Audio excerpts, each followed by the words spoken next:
जय हिंद दोस्तों, आपका बहुत बहुत स्वागत है यूट्यूब चैनल अपना राजस्थान पर। दोस्तों, अगर आप भी दिल्ली पुलिस की तैयारी कर रहे हो तो दोस्तों आज का सेशन आपके लिए महत्वपूर्ण साबित होने वाला है, क्योंकि दोस्तों इसके अंदर हम दिल्ली पुलिस कांस्टेबल से रिलेटेड जीके जीएस के क्वेश्चनों के बारे में जानने वाले हैं, महत्वपूर्ण क्वेश्चनों के बारे में।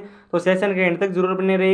यूट्यूब चैनल पर नए तो छोटी सी गुजारिश है कि यूट्यूब चैनल को अवश्य सब्सक्राइब करें, ताकि शाम 5 बजे आपको न्यूनतम पाठ्यक्रम के अनुसार आपको राजस्थान सॉरी जीके जीएस की क्लासें आपको मिल सके। तो अभी तक यूट्यूब चैनल को सब्सक्राइब नहीं किया तो यूट्यूब चैनल को अवश्य सब्सक्राइब करें। तो चलिए दोस्तों, करते हैं जीके जीएस से रिलेटेड महत्वपूर्ण क्वेश्चनों के बारे में स्टार्ट। तो दोस्तों, हमारा जो पहला क्वेश्चन है वो है कि भारत एवं पाकिस्तान के बीच स्थित रेखा को किस नाम से जाना जाता है। जो भारत एवं जो पाकिस्तान के जो मध्य में स्थित जो रेखा है उस रेखा को किस नाम से जाना जाता है। तो ए हमारा मैकमोहन रेखा के नाम से, बी ए रेड क्लिफ रेखा के नाम से, सी ए ग्रीनविच रेखा के नाम से, और डी हमारा डुरंट रेखा के नाम से। तो दोस्तों आपको भी बताना है इन क्वेश्चनों के आंसर है वो आपको भी कमेंट बॉक्स के अंदर बताना है, और लास्ट के अंदर बताना है कि 25 क्वेश्चनों के अंदर से आपके कितने राइट आंसर हो सके। तो दोस्तों जल्दी से बताना है कि भारत एवं पाकिस्तान के बीच स्थित रेखा को किस नाम से जाना जाता है। तो इसका जो राइट आंसर है दोस्तों वो हमारा ऑप्शन नंबर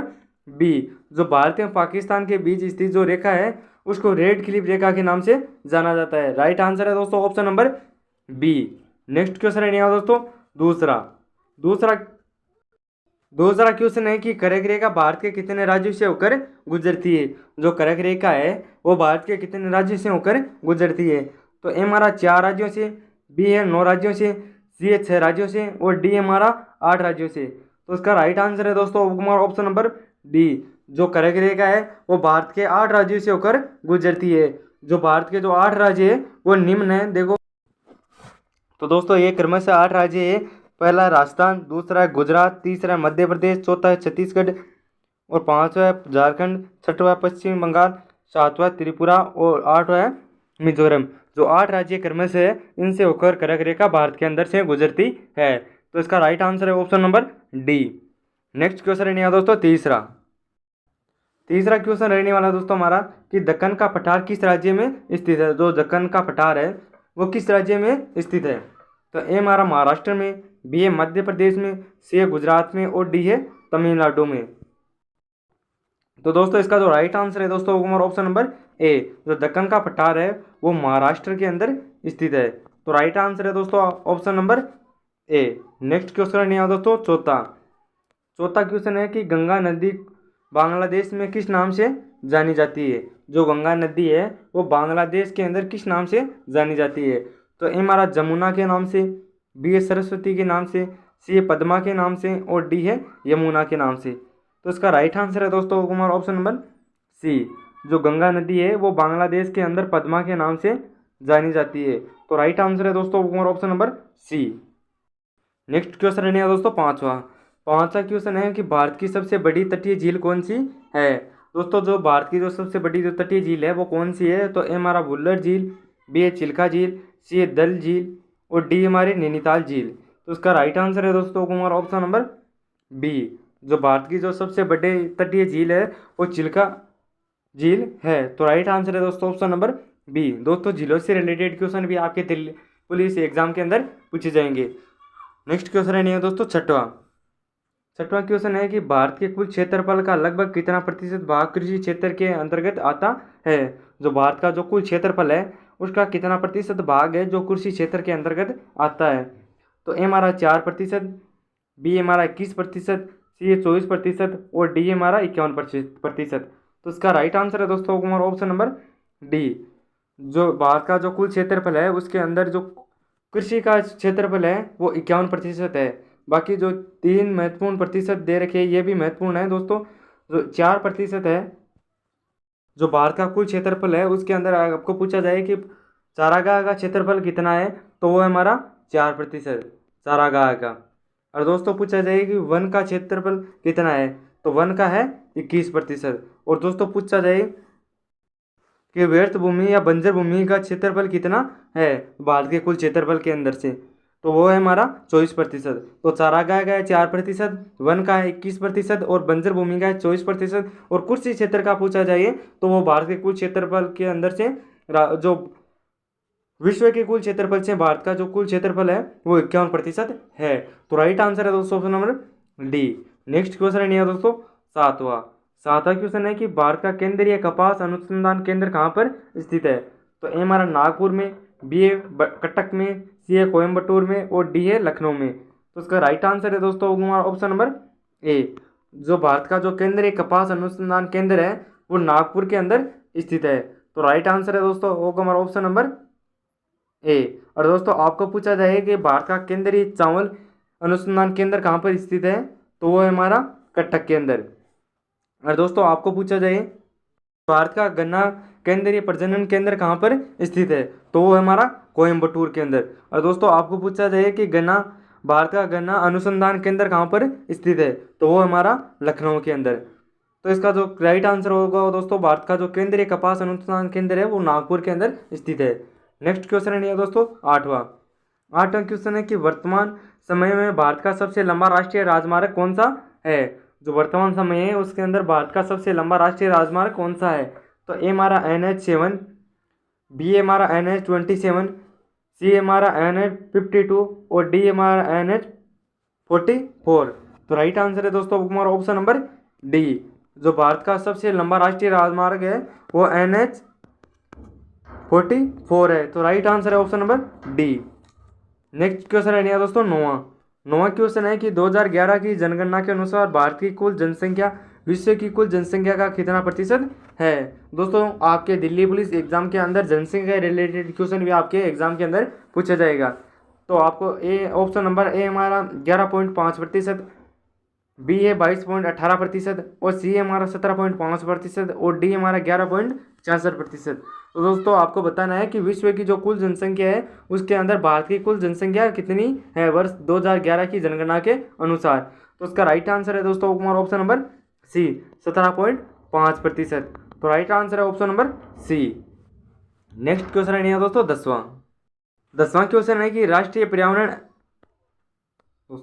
राष्ट्रीय पर्यावरण अभियांत्रिकी शोध संस्थान की स्थापना कब हुई, कहाँ की गई। जो राष्ट्रीय पर्यावरण अभियांत्रिकी शोध संस्थान है उसकी स्थापना कब हुई, कहाँ की गई। तो ए हमारा 1952 में चेन्नई के अंदर, सी है 1958 में नागपुर के अंदर, सी है 1943 में कोलकाता के अंदर और डी हमारा 1962 के अंदर दिल्ली के अंदर। तो इसका राइट आंसर है दोस्तों हमारा ऑप्शन नंबर बी 1958 के अंदर नागपुर के अंदर राष्ट्रीय पर्यावरण अभियांत्रिकी शोध संस्थान की स्थापना की गई। तो राइट आंसर होगा दोस्तों हमारा option number B. Next question है दोस्तों 11वां क्वेश्चन है कि भारत में इंदिरा गांधी अभ्यारण्य किस राज्य में स्थित है। वेरी इंपॉर्टेंट क्वेश्चन है दोस्तों। जो इंदिरा गांधी अभ्यारण्य है वो भारत के अंदर किस राज्य में स्थित है। तो ए हमारा राजस्थान में, बी है मेघालय में, सी है तमिलनाडु में और डी है हरियाणा में। तो दोस्तों आपको बताना है कि इंदिरा गांधी अभ्यारण्य किस राज्य में स्थित है। तो राइट आंसर है दोस्तों हमारा ऑप्शन नंबर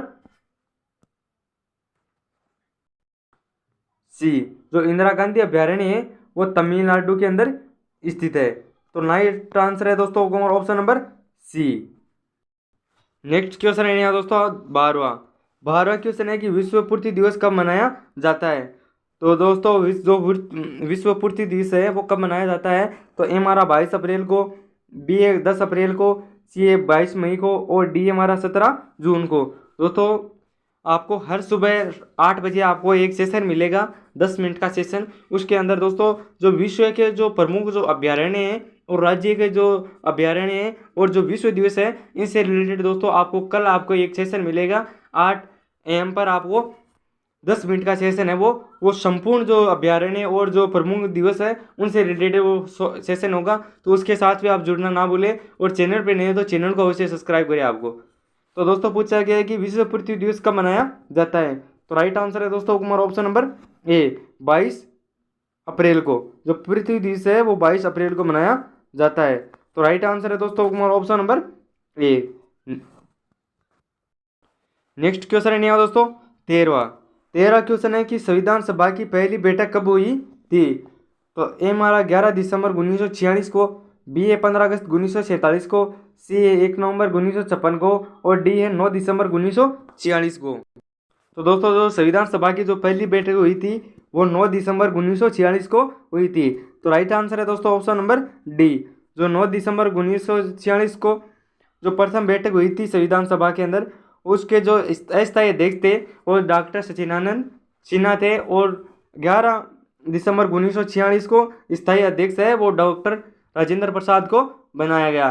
तो राइट आंसर है दोस्तों option number D. Next question है दोस्तों 14वां क्वेश्चन है कि भारतीय संविधान में कानून की नज़र में सब समान है, यह किस अनुच्छेद में वर्णित है? जो भारतीय संविधान है उसके अंदर कानून की नज़र में सब समान है, यह बात किस अनुच्छेद में वर्णित है? तो ए हमारा अनुच्छेद 14 के अंदर, बी है अनुच्छेद 17 के अंदर, सी अनुच्छेद 19 के अंदर और डी अनुच्छेद 24 के अंदर। तो इसका राइट आंसर है दोस्तों ऑप्शन नंबर ए। जो भारतीय संविधान में जो कानून की नज़र में सब समान है, यह अनुच्छेद 14 के अंदर वर्णित है। तो राइट आंसर है दोस्तों हमारा option number A. 14 he question है और राइट आंसर भी 14 भी है। नेक्स्ट क्वेश्चन है दोस्तों 15वां क्वेश्चन है कि परिसीमन आयोग का गठन कब किया गया था? वेरी इंपॉर्टेंट क्वेश्चन है दोस्तों।